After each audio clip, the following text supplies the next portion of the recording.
ہر طرف خون کی ہولی کھیلی جا رہی ہے، شہر شہر بم دھماکے ہو رہے ہیں، ملک جل رہا ہے۔ آگ اور شوروں کے بیچ اٹھنے والے کالے بادلوں نے ملک کا مقدر و مستقبل تاریک بنا دیا ہے۔ وہ ملک جو ہر قسم کی نعمت سے مالا مال ہے، زراعت، صنعت، تجارت، معدنیات اور دیگر ذخائر کے ساتھ ساتھ ایٹمی صلاحیت کا حامل ہے، جو کسی بھی خطرے کی گھڑی میں اپنے دشمن کے دانت کھٹے کر سکتا ہے اور جنگی حالات میں اپنا دفاع کرتے ہوئے مد مقابل کا منہ توڑ جواب دینے کی صلاحیت رکھتا ہے، آج خانہ جنگی کا شکار ہوتا جا رہا ہے۔ سول اور سرکاری سطح پر ہونے والی کارروائیوں اور لڑائیوں نے اس کا چین و سکون چھین لیا ہے، اس سے ہماری عزت اور ہوا کر گئی ہے، ہماری قوت کمزوری میں تبدیل ہو رہی ہے اور ہمارا وقار دن بدن خراب ہوتا جا رہا ہے۔ ہم اپنی منزل سے دور جا رہے ہیں اور تباہی قریب سے قریب تر ہو رہی ہے، اور نقصان اتنا کہ جس کا اندازہ لگانا مشکل ہے۔ کتنے ہی گھر اس خانہ جنگی نے ویران کر دیے، کتنی عورتیں بیوہ اور بچے یتیم ہو گئے، مدارس اور تعلیمی اداروں میں تعلیم حاصل کرنے والے طلباء و طالبات لقمہ اجل بن گئے، غیر ملکی مہمان اور ملک پاکستان کے پاسبان موت کے منہ میں چلے گئے۔ نہ مساجد محفوظ ہیں اور نہ ہی مدارس، نہ بازار، ہوٹل، عبادت گاہوں کا تحفظ ہے اور نہ دیگر مقامات کو، یہاں تک کہ نماز کے لیے نکلنے والا مسلمان اور ملازمت کو نوکری پر جانے والا انسان اپنے آپ کو غیر محفوظ تصور کرتا ہے۔ چوک میں چلے جانے والا، گاڑی میں سفر کرنے والا خوف میں ڈوبا ہوا ہے، یہ سوچتا ہے کہ سفر آخرت کی جانب جا رہا ہے۔ یہ جو کچھ ہو رہا ہے کیا درست ہے؟ مسلمان نے مسلمان کے خلاف جو جنگ کا عالم بلند کر رکھا ہے، یہ صحیح ہے کیا؟ نہیں، بالکل نہیں۔ غور طلب بات یہ ہے کہ مسلمان بھائی کے خلاف ایسا کرنے والا تو نہیں، پھر یہ سب کیوں اور کس کے کہنے پر ہو رہا ہے؟ در حقیقت بات یہ ہے، کفار کو اہل اسلام نے میدان مقتل میں شکستوں پر شکستیں دی ہیں، ان کو سیاسی اور عسکری طور پر غیر مستحکم کیا اور ان کے خوابوں کو چکنا چور کر کے رکھ دیا ہے۔ کفار کی تمنا تھی کہ پوری دنیا پر ہمارا آرڈر چلے، مگر جہادی ضرب نے ان کے عزائم کو خاک میں ملا دیا ہے اور مجاہدین نے ان کے ملکوں کے ٹکڑے کر دیے ہیں۔ برطانیہ افغانستان سے اپنے زخم چاٹتا ہوا نکلا، روس جو پوری دنیا میں غالب ہونے کا عزم لے کر چلا تھا، افغانیوں کے ہاتھوں ذلیل اور رسوا ہو کر اپنے ملک کو بٹوارا کرا۔ مسلمانوں نے متحد ہو کر اس کا ایسا مقابلہ کیا اور ایسی تاریخی شکست دی جو سنہرے حروف میں رقم کی گئی ہے۔ امریکہ اور اس کے اتحادیوں نے عراق و افغانستان کا رخ صلیبی جنگوں کا اعلان کرتے ہوئے کیا، مگر وہ بھی برطانیہ اور روس کی طرح ناکام و نامراد ہوئے اور ہوتے رہیں گے۔ انشاءاللہ کفار نے حکمت عملی پر تیار کی ہے، امت مسلمہ کو آپس میں لڑوا دو، خانہ جنگی کا شکار کر دو۔ یہ ایک دوسرے کے خلاف لڑیں گے تو ان کی قوت تقسیم ہوگی، نفرتیں پیدا ہوں گی اور عادتیں طول پکڑیں گی، جس کے نتیجے میں کفار کو ریلیف ملے گا۔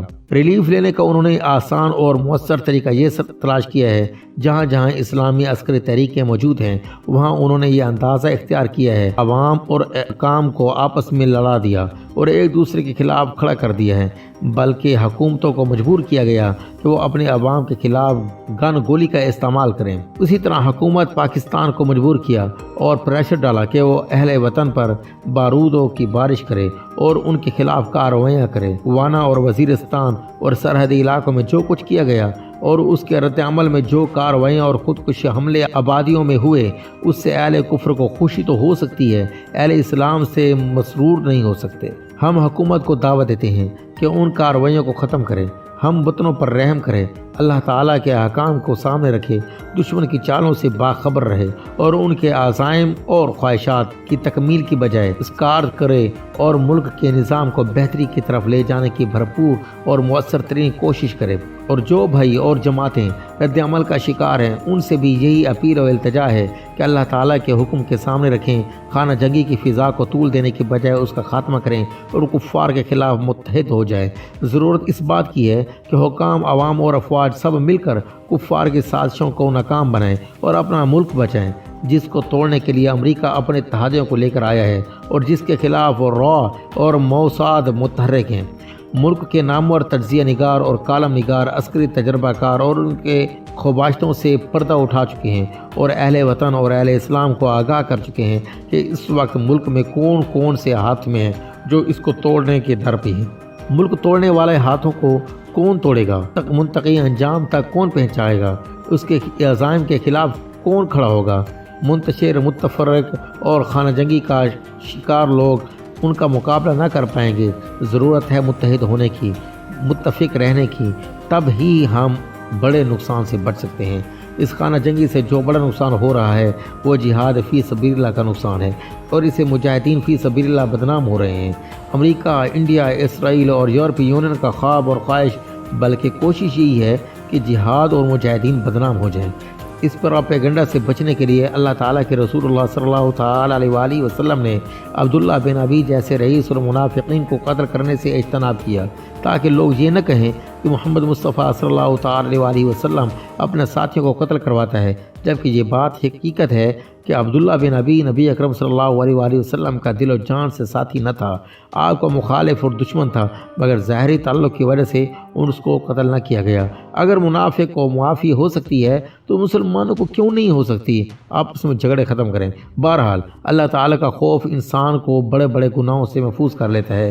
یہی اللہ کا ڈر تھا جس نے حابیل کو قابل پر ہاتھ اٹھانے سے روک دیا۔ قابیل نے اپنے ارادے کو جب اعلان کرتے ہوئے حابیل کو کہا کہ میں تجھے قتل کر دوں گا، تو جواباً حابیل نے کہا کہ اگر تو قتل کے ارادے سے مجھے ہاتھ اٹھائے گا تو میں مقابلے میں ہاتھ نہیں اٹھاؤں گا۔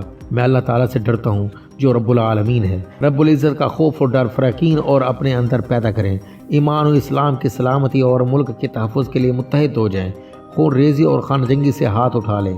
اسلام کی نگاہ میں خون ریزی کیا ہے؟ اسلام مسلمانوں کے مابین ناحق خون ریزی، قتل و غارت اور جنگ و جدل کو انتہائی بری نگاہ سے دیکھتا ہے۔ باہمی خانہ جنگی اور خون خراب سے منع کرتے ہوئے اخوت و ہمدردی کا درس دیتا ہے۔ لہذا کفر و اہل کفر کا مقابلہ کرنے کے لیے مسلمانوں کے درمیان محبت و بھائی چارگی اور اتحاد و اتفاق کا ہونا بے حد ضروری ہے۔ اہل اسلام کو اپنے تمام تر فکری اور نظریاتی، علمی اور عسکری صلاحیتوں کو ایک دوسرے کے خلاف استعمال کرنے کی بجائے کفر کے خلاف خرچ کرنا چاہیے، اور ایک دوسرے کے خلاف ہاتھ چلا کے یہ ہتھیار اٹھا کر جرم عظیم کا ارتکاب کرنے سے اجتناب کرنا چاہیے، کیونکہ محمد کریم صلی اللہ علیہ وآلہ وسلم نے اس سے منع فرمایا ہے، جس نے ہم پر ہتھیار اٹھایا وہ ہم میں سے نہیں۔ اس حدیث کو امام بخاری نے کتب الفین میں، امام مسلم نے کتب الایمان میں، امام ابن ماجہ نے کتب الحدود میں، امام انسان نے کتب تحریم الدم میں، امام ترمذی نے کتب الحدود میں نقل کیا ہے۔ اس فرمان رسول اللہ صلی اللہ علیہ وآلہ وسلم سے بخوبی معلوم ہوتا ہے کہ مسلمان بھائی پر اصلاح تان لینا کتنا بڑا جرم ہے۔ اس جرم کا ارتکاب آج فیشن بن چکا ہے۔ لوگ چھوٹی چھوٹی باتوں پر اور معمولی معاملات پر ہتھیار سیدھے کر لیتے ہیں، پھر جس سے بڑے نقصان کا سامنا کرنا پڑتا ہے۔ دین اسلام کو اپنے ماننے والوں کا جانی و مال نقصان گوارا نہیں۔ اس بارے میں دیکھتے ہیں، رسول اللہ صلی اللہ تعالی علیہ وآلہ وسلم نے فرمایا، کسی مسلمان کی عزت سے کھیلنا، خون بہانا، مال لوٹنا حرام اور اسلام کے منافی عمل ہے۔ سیدنا ابو موسیٰ اشعری رضی اللہ تعالی عنہ نے روایت کیا ہے، صحابہ کرام نے سوال کیا، یا رسول اللہ ای الاسلام الافضل؟ قال من سلم مسلمون من لسانها و یدہ۔ اے اللہ کے رسول، کون سا مسلمان افضل ہے؟ آپ صلی اللہ علیہ وآلہ وسلم نے فرمایا، جس کے ہاتھ اور زبان سے مسلمان محفوظ ہیں۔ پھر آگے ہمارے پاس آتا ہے مسلمان بھائی پر اسلحہ ظاہر کرنا۔ شریعت اسلامیہ تو اس بات کی بھی اجازت نہیں دیتی کہ کوئی مسلمان دوسرے مسلمان پر ہاتھ اٹھائے، جس نے ہم پر اسلحہ ظاہر کیا وہ ہم میں سے نہیں۔ کسی مسلمان کو ناحق و ناجائز ڈرانے دھمکانے کی غرض سے ہتھیار ظاہر کرنا بھی درست نہیں۔ ایسا کرنے والے مسلمان سے حبیب کبریا صلی اللہ علیہ وآلہ وسلم نے لا تعلقی کا اظہار فرمایا ہے، اور بد نصیب ہے وہ جس سے محمد کریم صلی اللہ علیہ وآلہ وسلم نے لا تعلقی کا اظہار فرما دیں۔ ہمیں ایسے تمام اعمال و افعال، حرکات و سکنات سے اجتناب کرنا چاہیے جس سے بدبختی اور بد نصیبی لازم ہو جائے۔ اپنوں پر گن، گولی، تیر اور تلوار کے استعمال کرنے سے قبل یہ ضرور سوچیں کہ جس دین کو ہم بے اختیار کیا ہے وہ اس کی اجازت دیتا ہے، جس رب کا کلمہ پڑھا ہے اور اس کو پسند کرتا ہے، جس نبی کریم صلی اللہ علیہ وآلہ وسلم کی ہم امت ہیں، کیا اس نبی صلی اللہ علیہ وآلہ وسلم نے ہمیں ایسا کرنے کا حکم دیا ہے؟ نہیں، بالکل نہیں۔ آپ صلی اللہ علیہ وآلہ وسلم نے فرمایا، جس نے ہم پر تلوار اٹھائی وہ ہم میں سے نہیں۔ اللہ اکبر! کس قدر سنہرے اصول ہیں اسلام کے، اور کتنی عمدہ اور اعلیٰ تعلیمات ہیں دین حق کی اور کیسے حکیمانہ اقوال ہیں محمد رسول اللہ صلی اللہ علیہ وآلہ وسلم کے، اگر ہم ان کے لازم پکڑیں چھوٹے بڑے فتنوں اور فساد فی الارض سے بچ سکتے ہیں، بڑی بڑی تباہیوں، بربادیوں اور ہلاکتوں سے چھٹکارا مل سکتا ہے۔ دین اسلام مسلمانوں کے درمیان کیسی فضا چاہتا ہے؟ دین اسلام مسلمانوں کے مابین امن چاہتا ہے اور اتنا بھی گوارا نہیں کرتا کہ ایک مسلمان دوسرے کی طرف ہتھیار اشارہ کرے۔ سیدنا ابو ہریرہ نبی مکرم صلی اللہ علیہ وآلہ وسلم سے روایت کرتے ہیں، آپ صلی اللہ علیہ وآلہ وسلم نے فرمایا، کوئی شخص اپنے کسی دینی بھائی کی طرف ہتھیار سے اشارہ نہ کرے، کیونکہ وہ نہیں جانتا، ممکن ہے شیطان اسے اس کے ہاتھ سے چلوا دے اور پھر وہ کسی مسلمان کو مار کر اس کی وجہ سے وہ جہنم کی گڑھ میں گر پڑے۔ در حقیقت شیطان اس کوشش میں لگا رہتا ہے کہ کسی نہ کسی طریقے سے انسان کو اپنے جال میں پھنسائے اور ایسے کام کروائے جس سے اس کو دنیا و آخرت میں ذلت اور رسوائی کا سامنا کرنا پڑے اور اسے احسن المخلوقات جہنم میں جلے، رب کے شدید پکڑ میں آئے۔ ابلیس قدم بقدم مسلمانوں کے لیے رسوائی کا وافر سامان پیدا کرتا ہے، معصیت و نافرمانی کے کاموں کو رنگین اور حسین و جمیل بنا کر پیش کرتا ہے، جس انسان اس کے فریم میں آ کر اپنی عاقبت خراب کر بیٹھتا ہے۔ اہل اسلام کے خلاف اسلحہ اٹھانے والے کا خون رائے گا ہے۔ سیدنا عبداللہ بن زبیر رضی اللہ عنہ سے روایت کرتے ہیں کہ رسول اللہ صلی اللہ علیہ وآلہ وسلم نے فرمایا، جو شخص ہتھیار اٹھاتا ہے پھر چلاتا ہے تو اس کا خون حدر ہے۔ اس میں ہر قسم کا اسلحہ شامل ہے، دیسی دلائتی، چھوٹا بڑا، تیز، نیز، خنجر، برچھی، تلوار وغیرہ، بلکہ تلوار کا تو کوئی ایک جگہ آپ صلی اللہ علیہ وسلم نے بطور خاص نام لیا ہے، کیونکہ یہ وہ اسلحہ ہے جو خالص کفار کے سرکوبی کے لیے تیار کیا گیا ہے، اپنوں کو مارنے اور قتل کرنے کے لیے نہیں، اور جو اپنوں پر چلائے گا اور پھر اسی حال میں مارا جائے گا تو اس کا خون ضائع ہے۔ عبداللہ بن زبیر سے روایت ہے کہ رسول اللہ صلی اللہ علیہ وآلہ وسلم نے فرمایا، جو شخص تلوار میان سے نکالے پھر اس کو چلائے لوگوں پر تو اس کا خون حدر ہے۔ ایسا انسان جو مسلمانوں پر اسلحہ اٹھانے اور چلانے والا ہے، اگر اس دوران اس سے کوئی مار کر ڈالے یا مر جائے تو اس کا خون ضائع ہے، نادید اور نہ ہی قصاص ہے۔ غور طلب بات یہ ہے کہ کیا اللہ تعالیٰ نے ہمیں اس مقصد کے لیے پیدا کیا ہے کہ ہم اپنا اور دوسروں کا خون ضائع کرتے پھر رہے ہیں؟ تو پھر یہ ہر طرف قتل و غارت کیوں؟ مسلم قبائل کی باہمی لڑائیاں کس لیے؟ سرائکی، سندھی، سرحدی، بلوچی، پنجابی، پختون کے جھگڑے کس مقصد کے لیے ہیں؟ اللہ تعالیٰ نے تو ہمیں ایک امت بنایا ہے، ہم جہاں کہیں بھی ہیں ایک ہیں، ایک جسم کی مانند ایک جان کی طرح ہیں۔ اللہ اور رسول اللہ صلی اللہ علیہ وسلم کی فرامین نے تو ہمیں بھائی بھائی بنایا ہے اور داخل لڑائی جھگڑے سے روکا ہے۔ قاتل مقتول جہنم میں، جو لوگ فتنہ فساد سے باز نہ رہے اور اپنی تلواروں کو آمنے سامنے لے آئے، وہ اپنی آخرت خراب کر بیٹھے۔ سیدنا ابوبکر رضی اللہ تعالیٰ عنہ سے کہتے ہیں، میں نے صلی اللہ علیہ وسلم سے سنا، آپ صلی اللہ علیہ وآلہ وسلم نے فرمایا، جب دو مسلمان تلواریں لے کر بھیڑ جائیں پھر ایک دوسرے کو قتل کریں تو دونوں جہنم میں جائیں گے۔ صحابہ رضی اللہ تعالیٰ عنہ سے کہا کہ اے رسول اللہ صلی اللہ علیہ وسلم، قاتل تو جائیں گے مگر مقتول کیوں؟ آپ صلی اللہ علیہ وآلہ وسلم نے فرمایا، اس کی نیت اپنے ساتھی کو قتل کرنے کی تھی، ارادہ قتل اس کا جہنم میں لے جائے گا۔ ایک اور روایت میں یہ الفاظ ہیں، بے شک وہ اپنے ساتھی کو قتل کرنے پر حریص تھے۔ ذرا سوچیں، وہ لوگ جو اپنے مسلم بھائیوں کو مارنے اور قتل کرنے کے لیے گھات لگاتے، پیسہ خرچ کرتے اور گاڑیوں دوڑاتے ہیں، اس کام کے لیے کرائے کے قاتل رکھتے ہیں، کئی مظلوم ان کے ظلم کا شکار ہوئے مگر ان کا حرص ختم نہیں ہوا، کیا ایسے لوگ جنت کی خوشبو حاصل کر پائیں گے؟ مسلمان بھائی کی طرف اسلحے سے اشارہ کرنا۔ سیدنا ابوبکر رضی اللہ تعالیٰ عنہ سے روایت ہے، رسول اللہ صلی اللہ علیہ وآلہ وسلم نے فرمایا، جب ایک مسلمان دوسرے مسلمان پر ہتھیار اٹھائے اور وہ بھی ساتھ ہی اٹھائے تو دونوں جہنم کے کنارے پر ہیں، پھر جب قتل کیا تو دونوں جہنم میں گریں گے۔ اسلام اسلحہ رکھنے سے نہیں روکتا مگر غلط استعمال اور ناجائز طریقہ کار سے منع کرتا ہے۔ اسلام میں باقاعدہ اسلحہ رکھنے اور پکڑنے کی ادب و آداب اور قواعد و قوانین ہیں۔ مسجد میں اسلحہ لے کر جانے کے آداب۔ سیدنا جابر بن عبداللہ رضی اللہ تعالیٰ عنہ بیان کرتے ہیں، ایک آدمی تیر لے کر مسجد سے گزرا تو رسول اللہ صلی اللہ علیہ وآلہ وسلم نے فرمایا کہ تیر کی نوک کا خیال رکھو۔ مسجد میں مسلمانوں کا اجتماع ہوتا ہے اور لوگوں کی آمد و رفت زیادہ ہوتی ہے، ہر وقت آنا جانا لگا رہتا ہے، یہ نہ ہو کہ کسی آنے جانے والے مسلمان کو یہ تیر یا دیگر اسلحے کی اقسام میں سے کوئی قسم کی زخمی کر دے۔ سیدنا جابر رضی اللہ عنہ کہتے ہیں، ایک صاحب تیر لے کر مسجد گزرے جن کے پھل یعنی کہ نوکیں باہر کو نکلے ہوئے تھے، تو حکم دیا کہ ان کی نوک کا خیال رکھیں کہ وہ کسی مسلمان کو زخمی نہ کر دے۔ یہ تعلیمات صرف اور صرف مسجد ہی کے لیے خاص نہیں، بلکہ بازار میں آتے جاتے ہوئے اگر اسلحہ پاس ہے تو تب بھی خیال رکھنا ضروری ہے۔ اس کے علاوہ جہاں کئی مسلمان جمع ہوں، موقع شادی خوشی کا ہو یا غمی وغیرہ کا، تو اسلحہ کی حفاظت بہت ضروری ہے، بلکہ آپ صلی اللہ علیہ وآلہ وسلم کا بازار کے بارے میں واضح حکم ہے۔ سیدنا ابو موسیٰ سے روایت ہے کہ نبی کریم صلی اللہ علیہ وآلہ وسلم نے فرمایا، جب تم میں سے کوئی ہماری مسجد یا ہمارے بازار میں سے گزرے اور اس کے پاس تیر ہوں تو اسے چاہیے کہ اس کی نوک کا خیال رکھے۔ آپ صلی اللہ علیہ وآلہ وسلم نے فرمایا، اپنے ہاتھ سے انہیں تھامے رکھے، کہیں کسی مسلمان کو اس کی کوئی تکلیف نہ پہنچے۔ مگر آج تو دن کے اجالے میں گن پوائنٹ پر دکانیں لوٹ لی جاتی ہیں اور بازار خالی کروا لیے جاتے ہیں، مارکیٹوں سے تاجروں کو اسلحے کے بلبوتے پر اٹھا لیا جاتا ہے اور اغوا برائے تاوان وصول کیا جاتا ہے اور مطلوبہ رقم نہ ملنے پر قتل کر دیا جاتا ہے۔ مسلمان کو گالی دینا اور قتل کر دینا۔ آپ صلی اللہ علیہ وآلہ وسلم نے فرمایا، مسلمان کو گالی دینا فسق اور اس کو قتل کرنا کفر ہے۔ آپ صلی اللہ علیہ وآلہ وسلم نے یہ بھی فرمایا، بد زبانی کرنے والے اور گالی دینے والے کو اللہ تعالیٰ پسند نہیں کرتے۔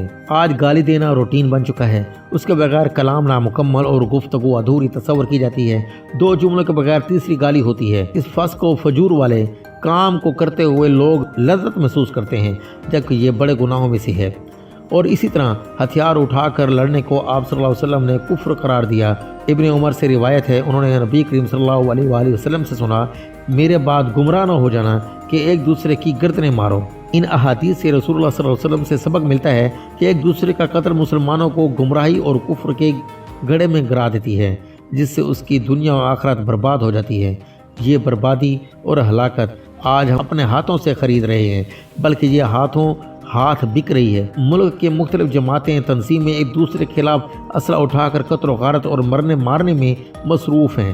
اس قتل و غارت کا باقاعدہ جواز پیش کیا جاتا ہے، فتوے لکھے جاتے ہیں، کارکنان تیار کیے جاتے ہیں، قاتل کو غازی ہونے کا شرف بخش دیا جاتا ہے۔ اس طرح ظلم و جبر کا بازار گرم کیا جاتا ہے۔ یہ تو اسلام میں نہیں ہے۔ ظلم کرنا کتنا حرام ہے۔ آپ صلی اللہ علیہ وآلہ وسلم کا ارشاد پاک ہے، ظلم سے بچو کیونکہ قیامت کے دن ظلم تاریکیوں کا سبب ہوگا۔ اللہ تعالیٰ نے تو ظلم کو اپنے نفس پر حرام کر دیا ہے، پھر یہ ہمارے لیے حلال کیسے ہے؟ اب اللہ تعالیٰ کی حرام کردہ چیزوں کو حلال جاننا اور اس پر عمل کرنا اور دوسروں سے وہ عمل کروانا کتنا عجیب معاملہ ہے۔ تعجب تو اس بات کا ہے کہ جس رب پر ہمارا ایمان ہے اور اس کی بات کو تسلیم نہیں کرتے، در حقیقت کس پر ظلم کرنا اور اپنے آپ کو ظلم سے بچانا۔ رب ذوالجلال قرآن مجید میں ارشاد فرماتے ہیں، نہ تم ظلم کرو اور نہ تم پر ظلم کیا جائے۔ ان تعلیمات و ہدایت کے آ جانے کے بعد بھی اگر کوئی انسان اپنی روش تبدیل نہیں کرتا، ہتھیار اٹھاتا ہے، چلاتا ہے اور اپنے ہتھیار کون مسلم سے رنگین کرتا ہے، فصل و نسل کو تباہ کرتا ہے اور ظلم کرنے سے باز نہیں آتا، تو وہ عذاب الہی کی دعوت دیتا ہے۔ ظالم کا انجام کیا ہے دیکھیے، اور جو بھی تم میں سے ظلم کرے گا ہم اسے بڑا عذاب چکھائیں گے۔ اللہ تعالی ہم سب کو اپنی پکڑ گرفت سے محفوظ رکھے اور عذاب کبیرہ سے بچائے، اور ہمیں اس بات کی توفیق دے کہ ہم مسلمان اپنے اندر ظلم کی بجائے امن و امان اور اطاعت و فرما برداری پیدا کریں اور قتل و غارت سے بچیں۔ جہنم کا ایندھن کون بنے گا؟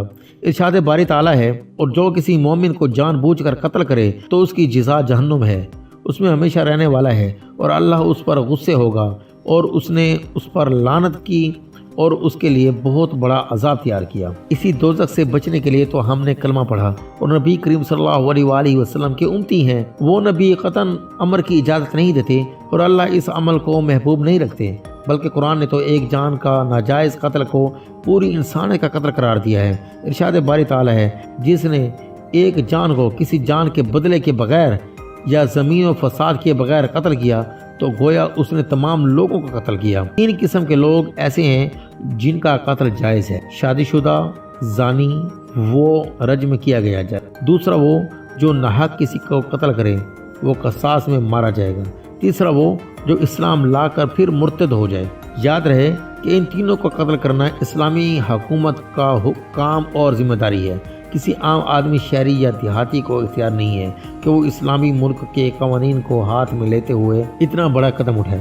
اگر یہ تینوں طرح کے لوگ آنکھوں کے سامنے اور اسلحہ کی نوک کے نیچے بھی ہوں تو تب بھی ان کو قتل کرنا حرام ہے۔ ہاں، اگر مسلم حکمران یہ اسلامی عدالت نے یہ کرنے کا حکم دیں تو پھر پیچھے نہ ہٹنا۔ یاد رہے، کسی کا اعلیٰ کار بنتے ہوئے مسلمانوں پر آلات حرب نہیں اٹھانے۔ رسول اللہ صلی اللہ علیہ وآلہ وسلم نے فرمایا، جس نے ہم پر ہتھیار اٹھایا وہ ہم میں سے نہیں۔ امریکہ بشمول اپنے اتحادیوں کے جنگ سے جان چھڑانے کے لیے سعودی عرب کو بیچ میں ڈال کر طالبان سے مذاکرات کر رہا ہے، پاکستان کو تباہی کی طرف دھکیل رہا ہے۔ مسلمان ایک دوسرے کا قتل کر کے اس حدیث کے نبی کریم صلی اللہ علیہ وآلہ وسلم سے لا تعلق ہو رہے ہیں اور اپنے آنگن کو آگ بھی لگا رہے ہیں۔ سرحدی قبائل جو ہر مشکل گھڑی میں پاکستان کے محافظ بن کر سامنے آتے ہیں، ان محافظوں سے ہم لڑ رہے ہیں۔ کیوں؟ یہ لڑائی امریکہ کی لڑائی ہے جو ہم اپنوں کے خلاف جاری رکھے ہوئے ہیں اور جس کو امریکہ نے ہمارے آنگن میں دھکیل دیا ہے۔ وہ خود معاشی، سیاسی، عسکری اور اخلاقی طور پر بے حد کمزور ہو چکا ہے۔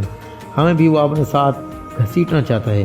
امریکہ کو عراق اور افغانستان میں اپنی شکست واضح طور پر نظر آ رہی ہے۔ اس شکست کا سارا وبال وہ ہمارے گلے میں ڈال کر ہمیں خانہ جنگی کا شکار کر کے خود جان بچا کر یہاں سے بھاگنا چاہتا ہے۔ امریکہ کو بھاگنے کا راستہ نہ دیا جائے، حقیقت پسند نہ جرأت و مندانہ پالیسی تیار کی جائے اور امریکہ کی پالیسیوں سے جان چھڑا لی جائے۔ حکومتی اتحاد اور اپوزیشن جماعتوں نے اتفاق رائے سے جو قرارداد تیار کی ہے اس کا نافذ العمل کیا جائے اور تمام قسم کے چھوٹے بڑے جھگڑوں اور اختلافات کو حل قرآن و حدیث میں تلاش کیا جائے۔ اس طرح ہم اپنی باہمی جنگ سے بچتے ہوئے کفار کی سازشوں کو ناکام بنا سکتے ہیں۔ انشاءاللہ تعالی عزیز ایسا